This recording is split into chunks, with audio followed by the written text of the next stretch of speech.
Nimittäin 6 hollantilaista kaverusta päätti pyöräillä 6000 kilometriä Jäämereltä Välimerelle tarkoituksenaan kerätä rahaa lasten syöpätutkimukseen. Matka alkoi elokuun 1. päivä Norjan Nordkapista ja tänään miehet saavuttivat Helsingin. Bicycle, bicycle, bicycle.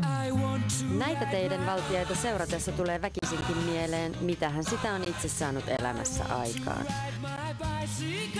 6 hollantilaisen kaveruksen matka alkoi viikko sitten Pohjois-Norjasta tarkoituksena veivata pyörällä Euroopan läpi Ateenaan asti. Aikaa 30 päivää ja tavoitteena 100 000 euroa lasten syöpätutkimuksen hyväksi. Viikossa miehet ovat saaneet lahjoituksena jo 80 000 euroa, minkä lisäksi he jaksavat vielä kehua kohteliaasti isäntämaan tyhjiä maisemia. Just the vast landscapes with nothing. It was just us and the road for hours and nothing else. I thought that was quite amazing. We don't have that in Holland. Hollantilaiskuusikko pitää netissä pyörämatkoistaan päiväkirjaa ja antavat samalla palautetta pyöräilymaiden teiden kunnosta, säästä ja maisemista.